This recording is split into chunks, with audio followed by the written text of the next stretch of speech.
It's long been known that German soldiers used a form of methamphetamine called Pervitin during the Second World War.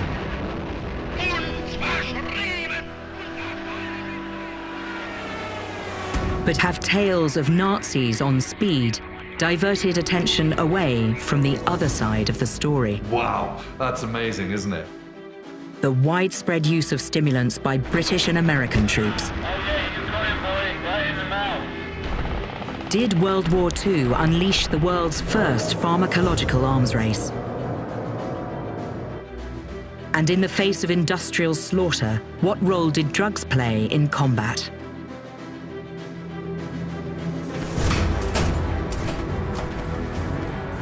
Now, one historian My goodness, look, there's the swastika. is on a quest to dig deeper. You've got the machine guns there, you've got the tools. So you just literally just go... Precisely. A cannon shell is just going to rip through. This soldier here that can hardly walk. To reveal the truth about World War speed. Stand by. 8, 7, 6, The amount of dust was incredible. 5, 4, Oh my goodness me, look at that. 3, 2, 1. Oh my God.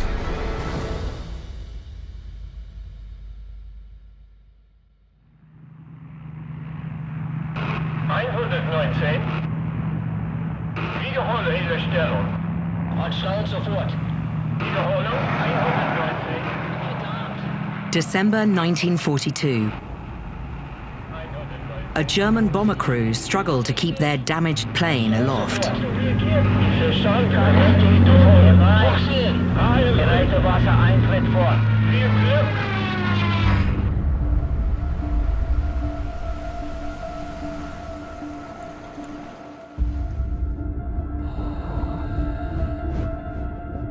Seven decades after it went down, this German Heinkel HE-115 bomber was raised from a Norwegian fjord. It was an amazing discovery. The only aircraft of its kind ever recovered from a time when Britain stood alone against fascism in Europe.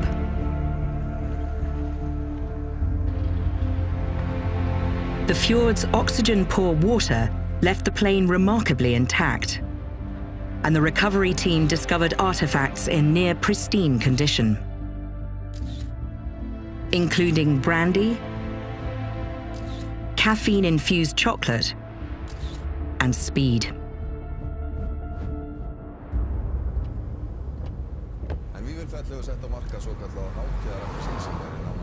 We're going to see the remains of a Heinkel 115, which is a float plane, a seaplane, that was used by the German Navy. And not only did they pull up this Heinkel 115, they also found lots of things on it, including, it turns out, a packet of Pervitin. For me, there is a massive difference between just being an armchair historian and actually getting out on the ground, rolling up your sleeves and doing some proper primary research.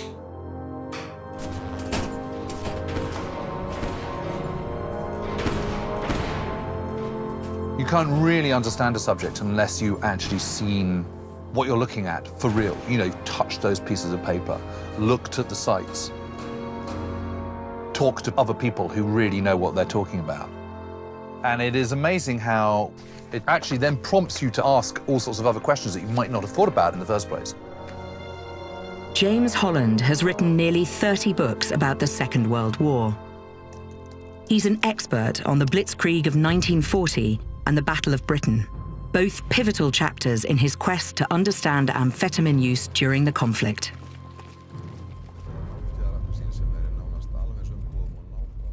Did German amphetamine packets survive both the crash and decades underwater? If so, they could provide unique insight into the role speed played during German bombing missions over Britain. You know, I've seen a few aircraft wrecks that have been pulled out of the water, but this Heinkel 115 that's been pulled up out of the fjord was in incredible condition. So good that you could still see the paintbrush marks on the tailplane. So I'm looking at the bomb bay here, aren't I? Yeah, yeah.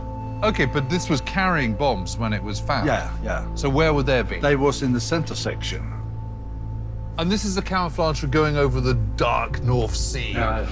You know, you wouldn't want it light, would you? Look at that sea from above. You can see how dark it is all the time. German bomber crews on night missions from Norway, a 12-hour round trip over the North Sea, faced the RAF and flak over the British Isles.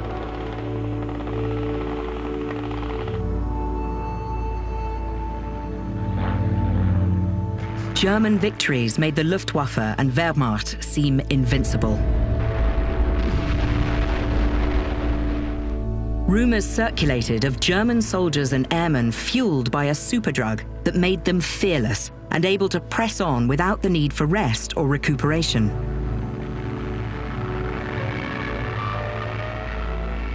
The performance of Nazi dive bombers led to theories about so-called Stuka tablets, pills that enabled pilots to withstand impossible G-force dives to target.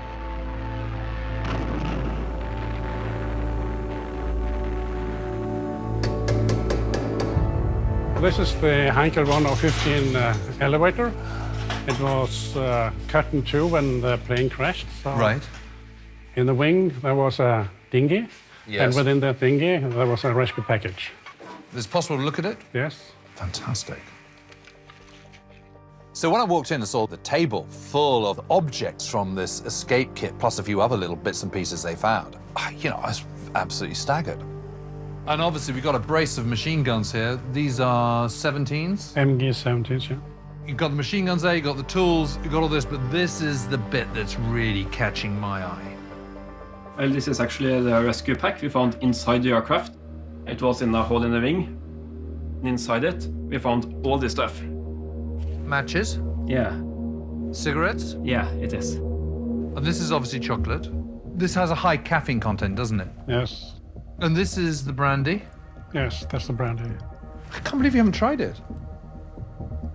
Okay, but there's one item here that, to me, is missing. Yes, I guess you're missing the Pervitin. Yes, where's that? Well, when it came up and we tried to clean it, it started to dissolve. And when we looked back into the box, it was just nothing left. So it just vanished. Well, I'm sorry, we have only a photograph of it. The whole reason for coming here is because Pervitin has been found on this plane when it was brought up from the fjord. It was a little disappointing. Despite Jim's disappointment, the Pervitin's location on the plane could well be more important than seeing the package itself. So this was in the wing. What was really interesting is it wasn't sort of in the cockpit equivalent of the glove compartment. It wasn't found right by the pilot's seat or something. It was actually found in a pre-prepared emergency escape pack. That made me kind of think that it wasn't used in a kind of sort of casual way, but in a quite pragmatic way. If the Pervitin was kept out of reach, it suggests the drug wasn't meant to keep men awake during flight, but would help keep them alive should their plane go down. So you've got the brandy to keep the cold away. You've got some cigarettes to keep you going, chocolate with caffeine in it, and of course you've got the Pervitin. We all know what that does. That keeps you going for another 12 hours or so while you're bobbing around on the North Sea. They were flying in winter, so it's going to be bitterly, bitterly cold. The most important thing is that they don't fall asleep and die of hypothermia. So what's going to keep you awake? Well, Pervitin's going to do that. Jim's Norway stop has been illuminating and frustrating. He heads south to a museum in Germany where you can still see Pervitin samples from World War II. And I met with Dr. Peter Steinkamp, who's an expert on this. I just really wanted to pick his brains about what this stuff was, how it came to be, and to look at Pervitin packets for the first time. Wow, that's amazing, isn't it? This was a methamphetamine created in the 1930s by a German pharmacologist. He called it Pervitin.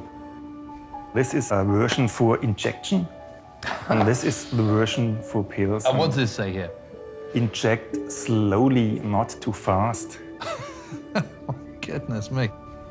Imagine buying over the counter files of stuff to inject yourself, you know, with a Class A drug. I mean, it's just absolutely extraordinary and just so casual. If I took one of those, how long would I be completely wired for? Well, about 2 nights. So this came out in Germany, what, in the late 1930s? Yes, in 1938 it was first available in drugstores. So I could just walk in and I could go, I'll have a packet of 12 Pervitin, please. Yes, really. Wow, that's amazing, isn't it? By 1938, Pervitin manufacturer Temmler Pharmaceutical of Berlin had launched a PR campaign modelled on Coca-Cola's global marketing strategy.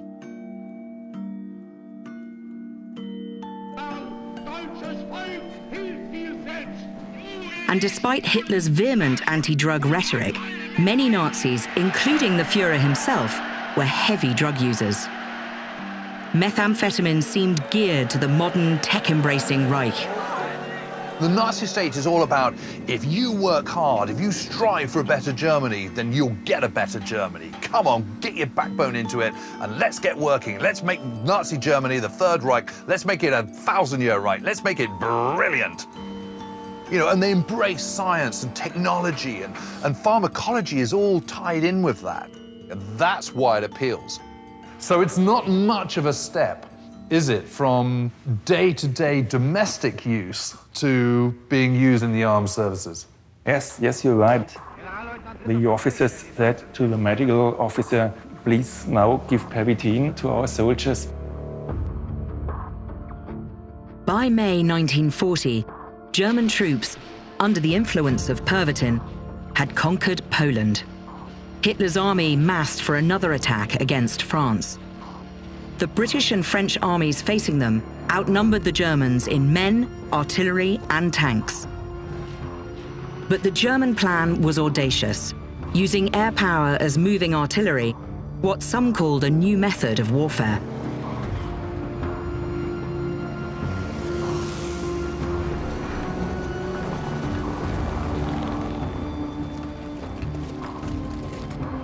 The German way of war, what has become known as Blitzkrieg, has always been traditionally depicted as something kind of new. It isn't. It's an extension of the way of war that Germans have always been practicing. And before Germany became Germany in 1871, the Prussians before them. And it's because they're stuck in the middle of Europe. They don't have those resources of bauxite and copper and iron ore and more latterly oil and food, actually, that you need to protract a long attritional war. So what do? Well, you get around that by fighting your wars with overwhelming force at the point of impact, where you first attack, knocking your enemy off balance, surrounding them and annihilating them, and you do that incredibly quickly. The German army was outgunned and outnumbered. To win, they had to move swiftly. And like the Luftwaffe, the army also had a secret weapon to help defeat their oldest enemy: sleep. I mean, how much Pervitin was used in 1940? During the war against France in 1940, there was a delivering of 35 million pills of Pervitin to the Wehrmacht. Wow. So literally, just in sort of 10, 12 weeks, they're issuing 35 million tablets of Pervitin. Yeah, yes. You know, all in, there's only about 3 million troops involved in the whole thing.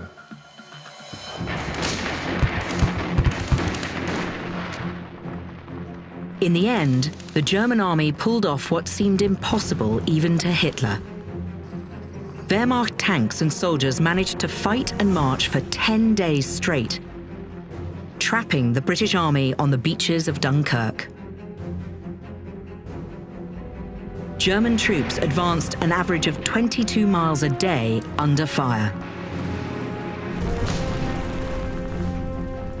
It's considered one of the greatest feats in military history. So obviously Pervitin keeps you awake, but what else does it do to you? When you're taking it and you have to do a duty, you are focused on it. There was no fear, that you don't think about anything else in that moment. What other side effects are there? I talked to some veterans who used pervitin, and they said after doing their duty, they sometimes got frightened because we were in fear that we could never ever sleep again. And when we could not sleep anymore, we must die. However the drug affected individual soldiers, the outcome was clear. German troops, fueled by methamphetamine, crushed the combined arms of Western Europe in little over a week. Nazi tactics and technology seemed unstoppable.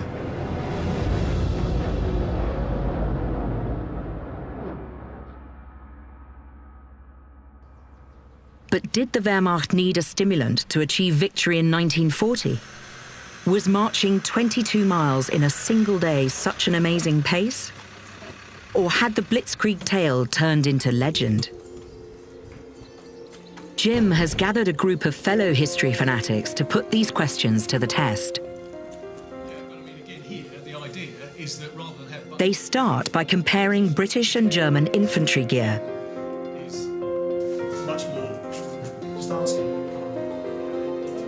Taff Gillingham has served as a military consultant for film and TV. You then don't need to take your eye off the target until you've knocked him over. So He's an expert on Second World War paraphernalia. Well, Taff, we've got it all laid out. We've got British here, German here. Presumably this is an ammunition pouch? that's right, that's the ammunition pouch. You've got 3 clips in each of those pouches. I mean, they do love leather, don't they, the Germans? I mean, every bit of it is, it's just leather, leather, leather.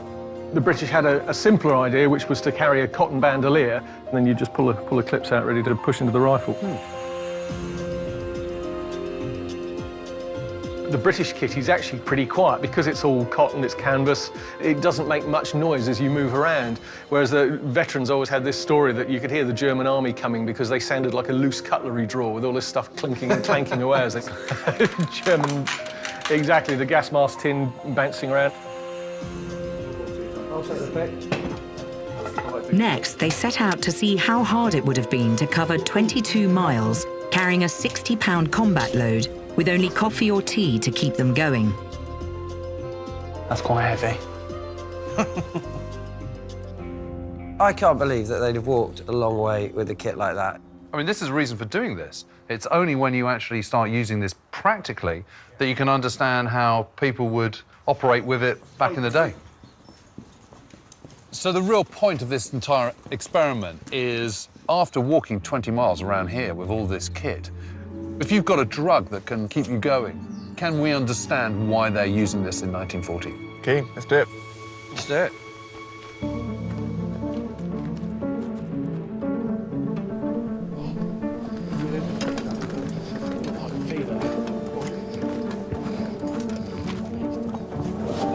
How's that? That looks good. Feels better.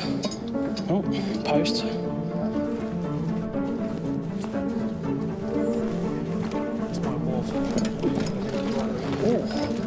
That's my feet. Now they hurt.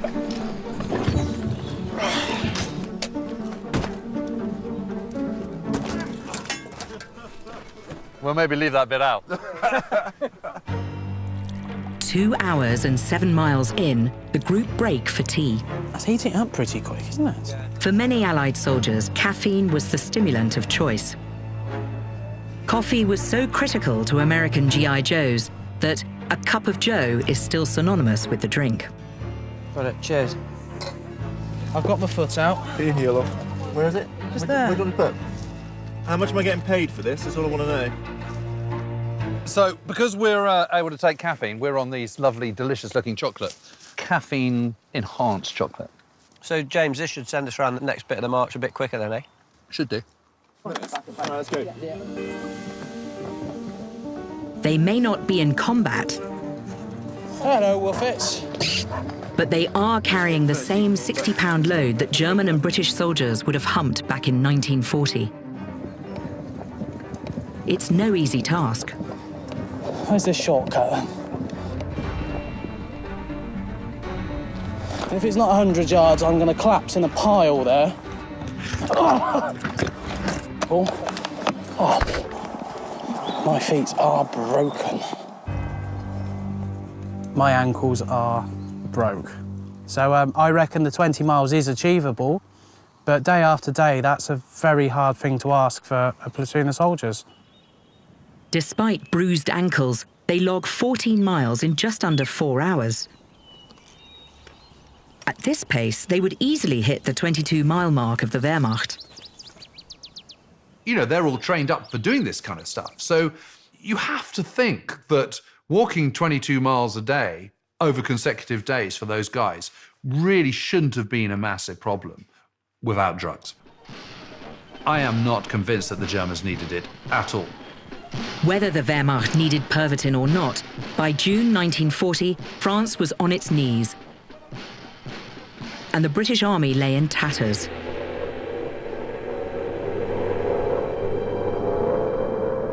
Soon, London was ablaze.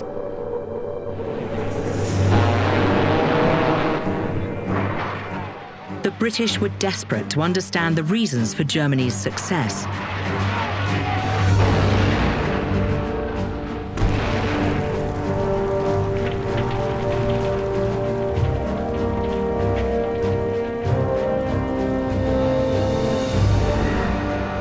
When a German plane went down in southern England, they discovered an answer. A packet of an unknown substance that held the key to the Nazis' energy. Lab analysis soon revealed the substance was methamphetamine.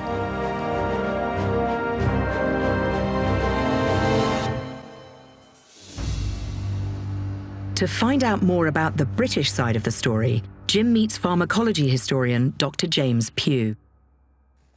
So, what have you got here? So I brought some files along which I thought you might be interested in seeing. Mm-hmm. The first is a letter to Winston Churchill, in fact. Oh, really? And it's actually from his physician, Sir Charles Wilson, letting Churchill know that the British have discovered that Germany is making use of amphetamines in the military context. And suggesting to him that perhaps this is something the British need to consider. I mean, this is a really interesting line. In short, it was concluded that the drug would be useful to the majority of men if it is desired to keep them strenuously and dangerously active for 24 hours at a stretch. Germany has occupied France by this stage, so anything that the British feel they can do to gain an advantage or to level the playing field again is something that they need to consider. And I guess you could characterise this as maybe the beginning of a chemical arms race, I suppose. One of the other ways that the drug was used is in its inhaler form. Gosh, look at that. God, it's like a Vicks inhaler, so you just literally just go... Yeah, I probably wouldn't do that at this point, but... No, but I mean, that's the process. Yeah. The Allied version of Pervitin was called Benzedrine. Like German speed, it was already used by civilians before the war started. Both drugs make users intensely alert, flooding them with a sense of euphoria. With its added methyl group molecule, Pervitin races across the blood-brain barrier faster than Benzedrine. Otherwise, the two drugs have virtually the same impact. During the Battle of Britain, exhausted Spitfire pilots were getting Benzedrine unofficially from local pharmacies. But Churchill seems to have pushed this to another level. So one of the very interesting things is that this is being sent to Churchill, and what's important about that is he's a man of science. He's very interested in novel developments and new technologies and stuff, and so drugs kind of fit that bill for him. Soon, the Royal Air Force was testing Benzedrine under combat conditions. They turned to a 30-year-old flight surgeon named Roland Winfield to administer the drug to British aircrew and record the reactions. By late 1941, Allied bombers hit back.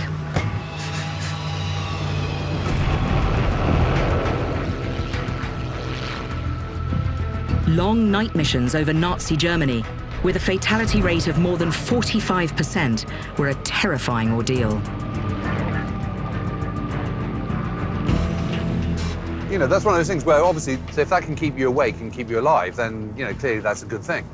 I suppose on the other side of it too, if you think about the euphoric effects of the drug. Jim and James set out to explore a Lancaster bomber, the same type of aircraft in which Roland Winfield conducted the only known combat tests of amphetamines during the war.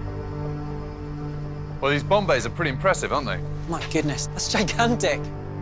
They can take 6.5 tons. 6.5 tons? Yep, and they can be adapted to take a Grand Slam, which is 10 tons. I mean, it is incredible, the lift of this. I'm just absolutely overwhelmed by the size of it. This is going to be tight, I reckon, for you, James. I mean, look at it. It's a tin can, isn't it? So there's no armour here or anything like this? No. This is just thin. No. And, you know, a cannon shell or a bullet is just going to rip straight through. On that Lancaster, you're just thinking, this is a piece of tin. I'm going to be shot at, I'm going to be scared, if I need to escape quickly, you know, it's just next to impossible. There is very few concessions to human comfort. Yeah, yeah. And for me, this is designed for one thing and one thing only, and that's dropping large amounts of bombs. Goodness me, yeah. This was physically exhausting and terrifying. In the air war over Europe, aviation technology pushed men beyond the limits of human endurance. You know, I can understand why you would take a Benzedrine pill. I think I can as well. Just going past the navigator's desk here. Yeah, again, I mean, look how cramped it is. It is. And as you emerge into the cockpit, there's a little bit more space here, I suppose, until you try and get in the seat. Case, oh my goodness. This is snug. Yeah, it really is, isn't it? Yeah, this is snug. So tell me about Winfield's tests that he was doing. Yeah, he actually flies with the crews. He administers the drugs in flight. You know, he also administers placebos. And then, yeah, he reports back on the experiences the crews have.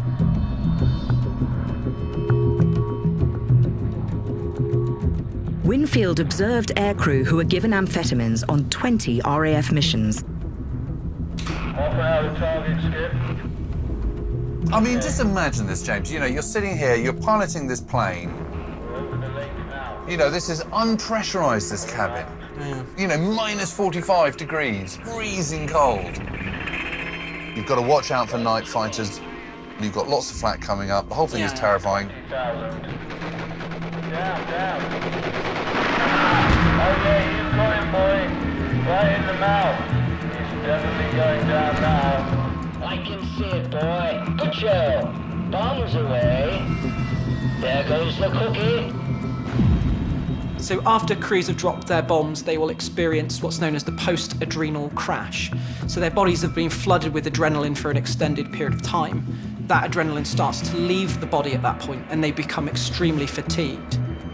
This is one of the things that Winfield concludes and he recommends in his reports, is if you take the drug about an hour and a half before you're going to drop your bombs, the drug will start to sort of act upon your consciousness at that point. Of all Winfield's findings, perhaps the most influential were his reports describing how aircrews, high on speed, showed increased aggression under fire.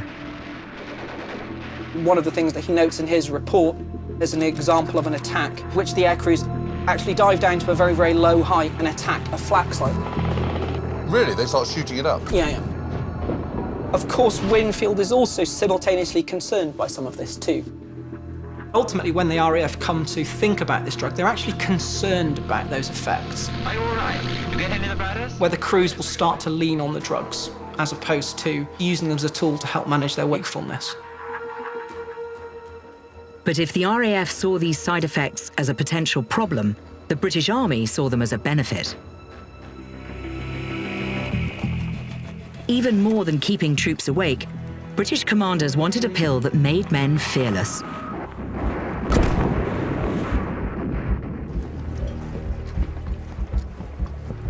By 1942, the Allies had lost massive numbers of soldiers to shell shock, known today as post-traumatic stress disorder.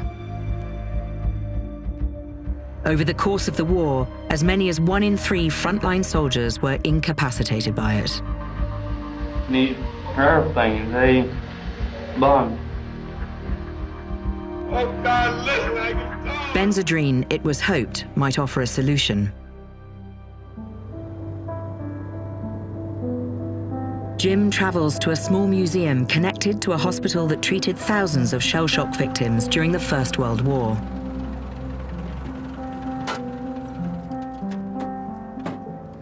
Well, I suppose when we think of, well, the concept of war neurosis, shell shock, it really goes back to the First World War, doesn't it? And is that the first time that it starts to become recognised? I think the stress of combat's always been recognised, certainly from the Crimean War onwards. But what happens in the First World War is that industry has intensified killing power. So large numbers of soldiers, 60% are killed by shrapnel, by artillery, by mortars. After the Battle of the Somme, when there's been something like 420,000 casualties, a significant number of those, maybe 50 to 60,000, would be shell shock. So it's not only a medical problem, it's also a military problem, because this is a war of attrition. And if you're losing large numbers of men to battle exhaustion, to psychiatric breakdown, and you're not able to treat them, then it's eroding your fighting strength. So in the treatment of combat fatigue, when do they start looking at drugs? When do they start looking at pharmacology and Benzedrine?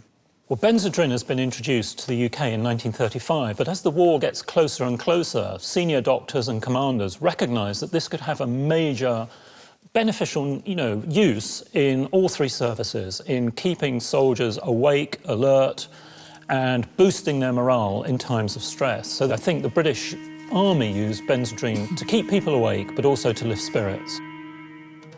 So Dr. Jones was very interesting about the use of Benzedrine, not just as a wakey pill, which is what it was sometimes referred to, but also one that would improve morale, that would give those who took it a sense of kind of well-being and greater physical courage.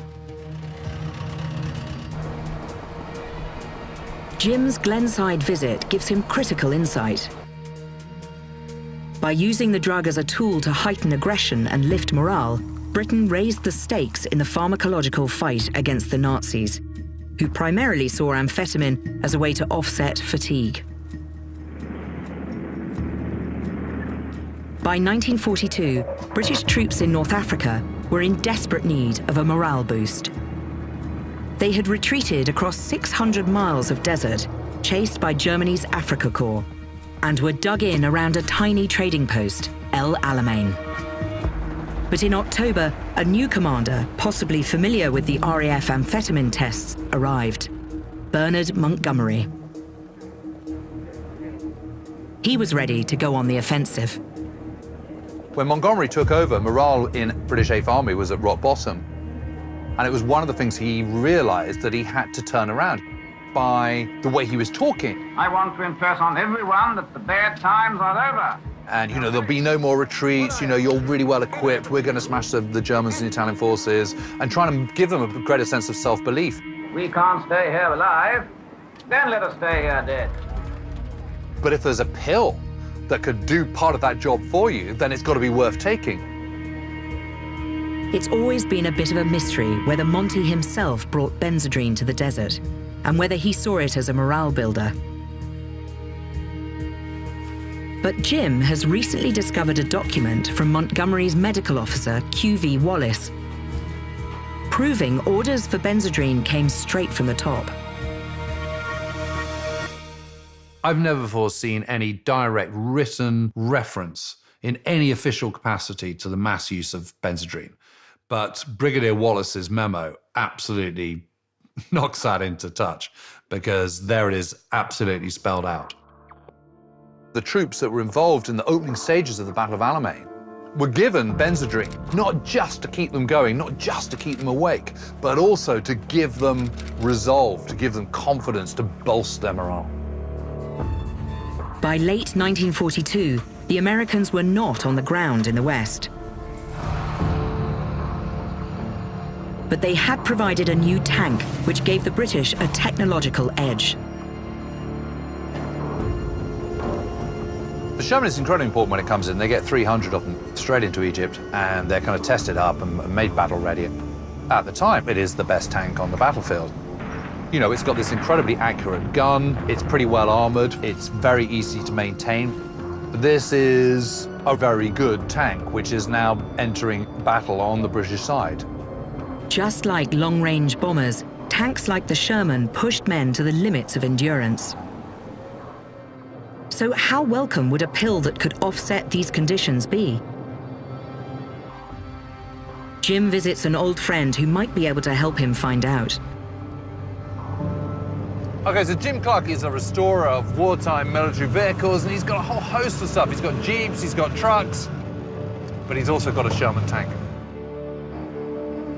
So, Jim, one of the things I'm trying to find out a bit is, I mean, obviously, you know when you're in a tank, you're going to get shot at, and that's quite traumatic. But the other thing I'm quite interested in is just what it's like sort of existing and operating in these tanks, because it's a confined space. You know, man's not really designed for this. Right. We're in. Right.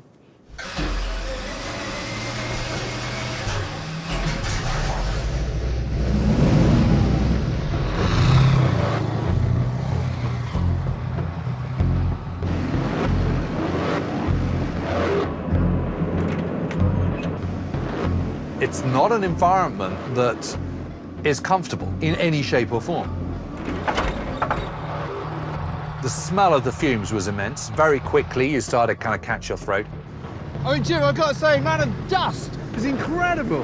The fan that cools the engine draws the air in through the crew compartment. It gets drawn over you. So you get covered in it.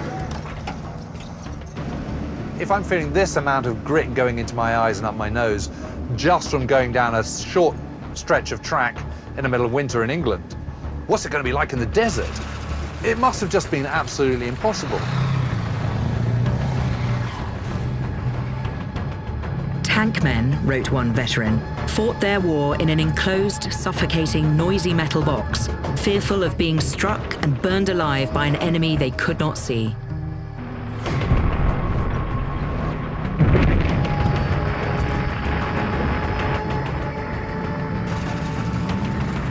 You really do get a feel of how physically draining it must be to just operate one of these things.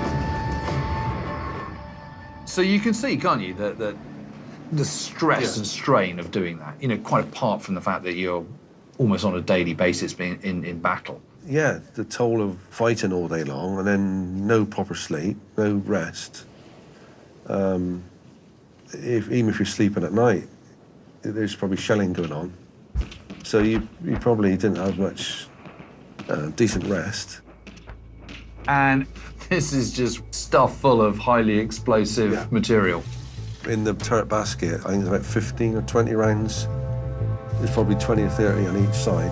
Yeah, so a good number. Yeah, a good number, yeah. Then there was 50 cal rounds in the base. Then you got your 160 gallons of fuel, like a mobile bomb, basically. At El Alamein, the British 24th Armoured Tank Brigade was tasked with punching through German defences. As the Wallace memo makes clear, on the eve of the attack, each man was given a huge dose of benzodrine. 20 milligrams per day, twice the amount recommended to RAF pilots.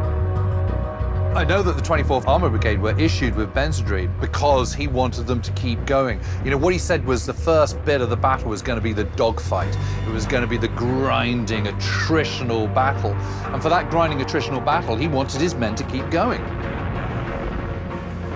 Unlike modern pills, benzodrine tablets in 1942 had no slow-release coating.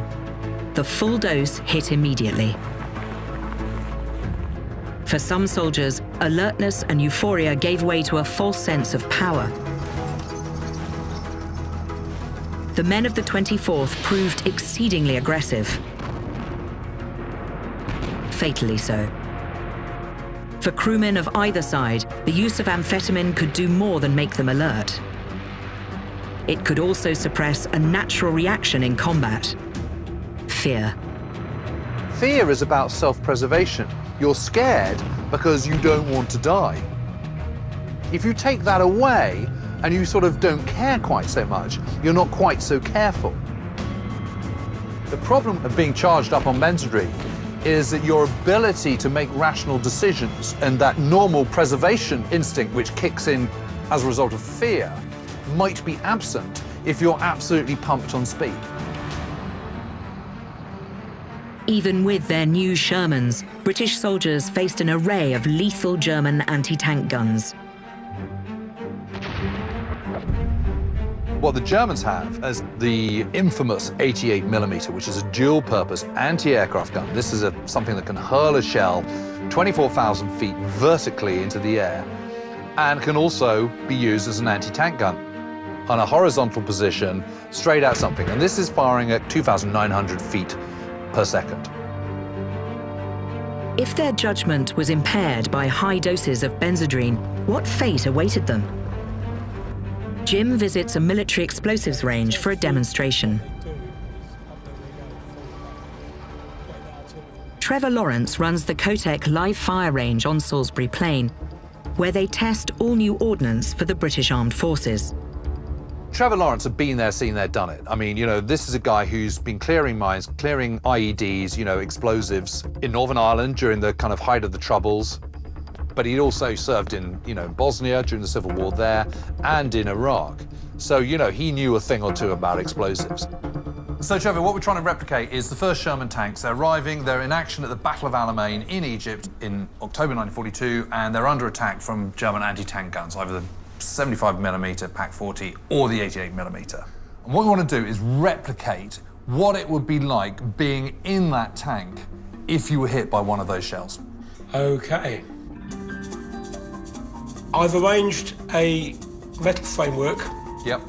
What we're going to attach to that is a sheet of armoured steel. And that's the sort of steel that you would have seen on a Sherman tank. Now, rather than actually firing a hardened steel projectile into it, what I'm going to do is I'm going to attach an explosive charge to the plate here. So for our purposes, Trevor, that is an 88mm anti-tank round? Absolutely. As the shockwave runs through the explosive, where it hits the plate, it will produce the same sort of force that you'd get from a kinetic energy round striking the plate. Wow. OK, and can we put anything behind here so you can see actually the effect of that spalling shrapnel? Well, here comes the tank crew. Here they are, and little do they know the fate that awaits them. We can put some dummies close to it. These are our tank crew? Very close in, the tank crew. But also to get a better idea of what fragmentation we've got, what we tend to use is a sheet of aluminium, and the fragmentation, the spalling, will go through, punch holes in that, and it'll give us a good idea of just how much has been produced.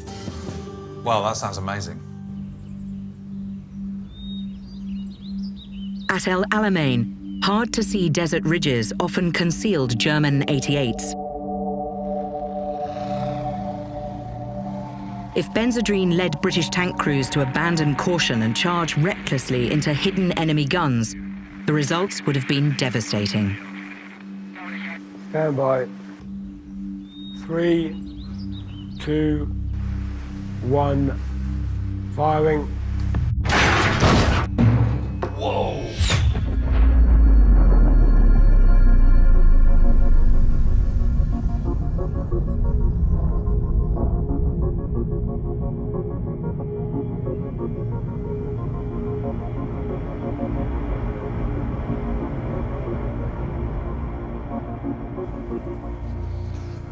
Oh my goodness me, look at that. It does not look very well for our driver, does it? No, it doesn't. Ouch. So really interesting, when we got there, we had a look at it, you could see it was just this little kind of marble, small little kind of circle where it had actually punched all the way through. But then you look on the reverse side. Oh my goodness me.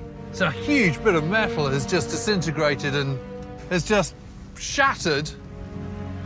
There we go. Oh my God. Right in the centre of the chest.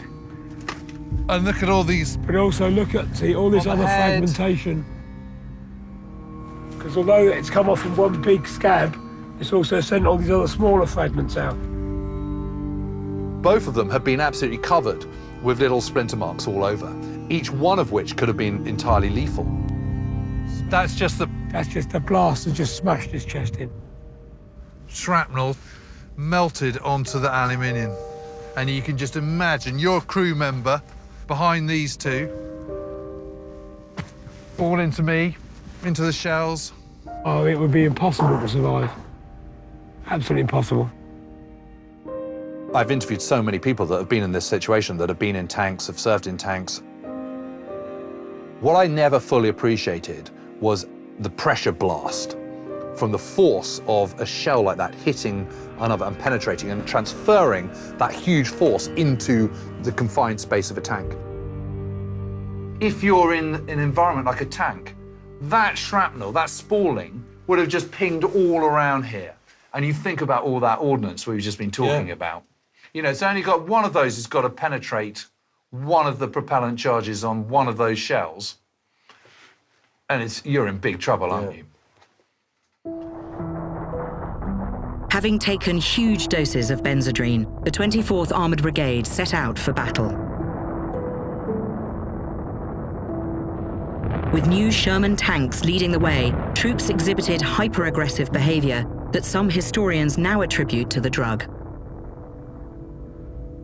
By the battle's end, the brigade had suffered 80% casualties and ceased to exist. At the end of it, they're absolutely shattered. So where's the escape hatch? Oh, there. There, yeah. Jesus. But you've got seconds to do it. If you think you may be on fire, and maybe your crew members are also in agony, and you don't know whether to save them or save yourself. Yeah.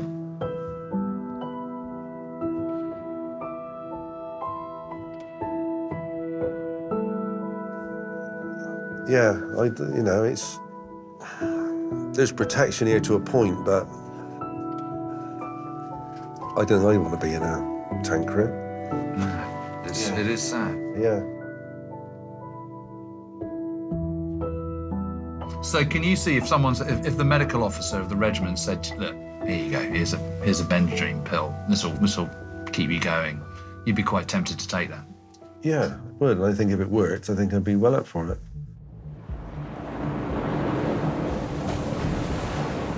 On the 8th of November 1942, a month after El Alamein, American GIs finally entered ground combat in North Africa.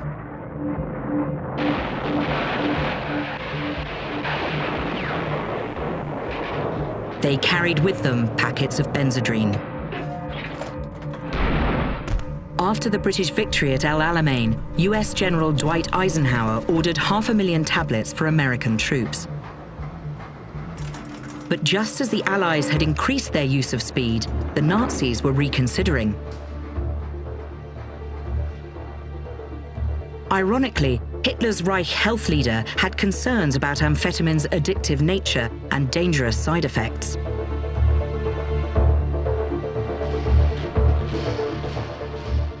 Although German soldiers continued to use it sporadically, the drug was severely restricted, especially for civilian use. Still, Hitler's infatuation with science and technology remained strong.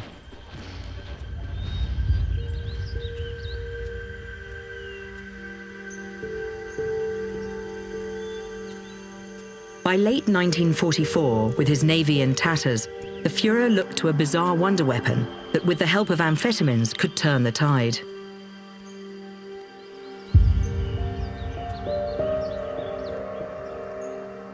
Jim returns to Germany to visit the site of one of the first Nazi concentration camps.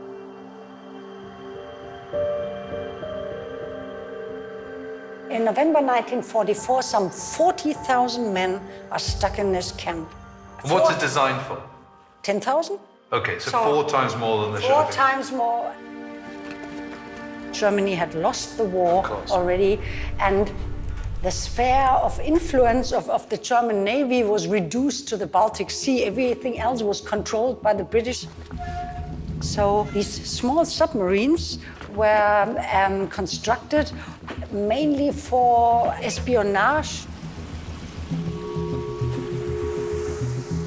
In addition to espionage capabilities, Hitler's mini-subs were equipped with torpedoes designed to sink Allied ships moving supplies and troops across the English Channel.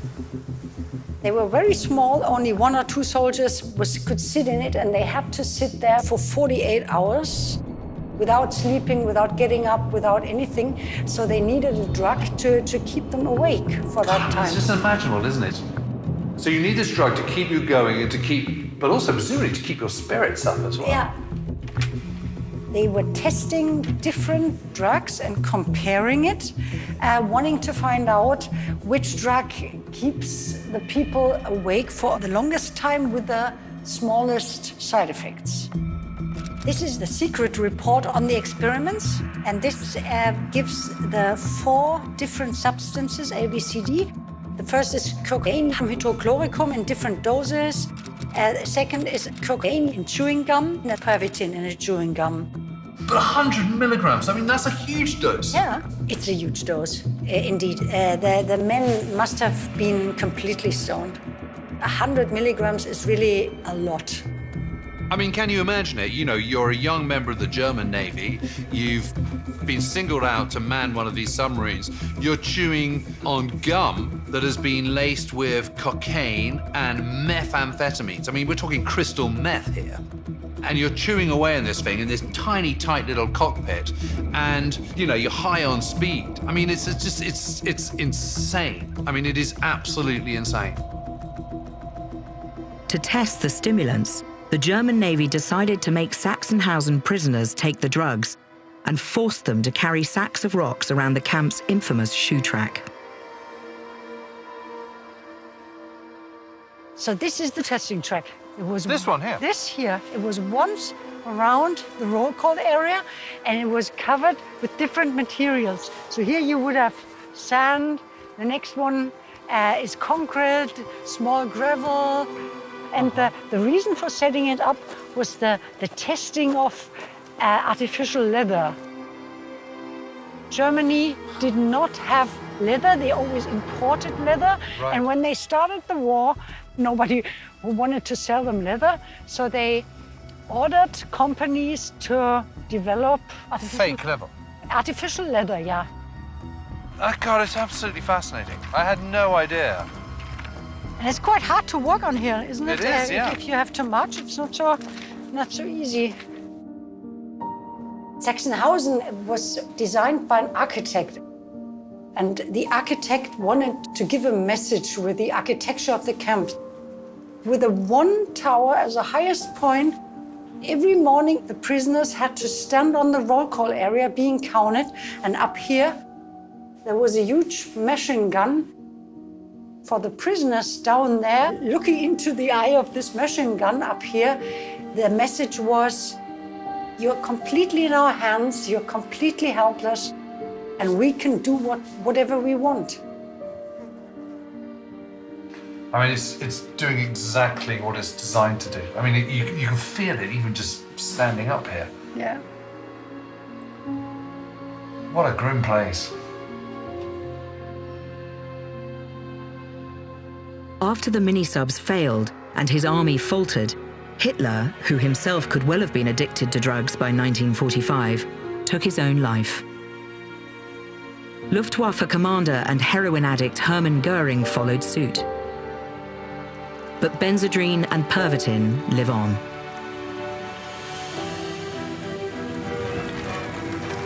During the Second World War, one of the things that it certainly does do is it familiarises hundreds of thousands of individuals with a drug that perhaps they otherwise wouldn't have used. So it sort of normalises the use of that drug, and it sort of reinforces its position as a useful tool. By the 1950s, amphetamines were being marketed as a diet pill and mood enhancer. Benny inhalers were being offered on aeroplane menus. Celebrities ranging from Marilyn Monroe to Jack Kerouac were avid users. Soon, millions were abusing speed in what is now considered America's first prescription drug epidemic.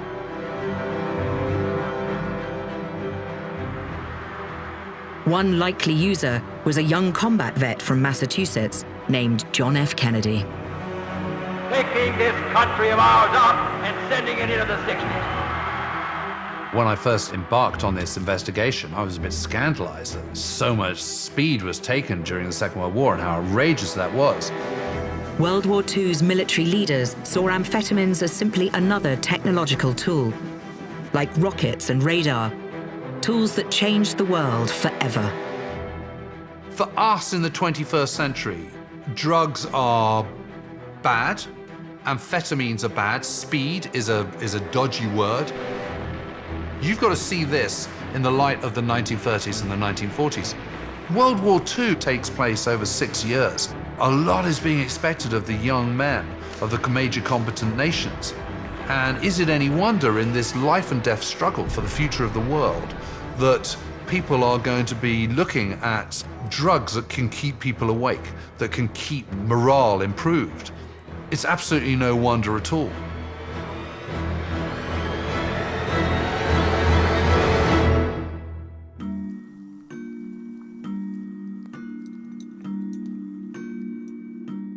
Coming up on BBC4, the secret plan to thwart Nazi superweapons in Operation Crossbow next. And later, Joanne Fletcher discovers immortal Egypt's enemies and her saviour, Alexander the Great. That's at 11.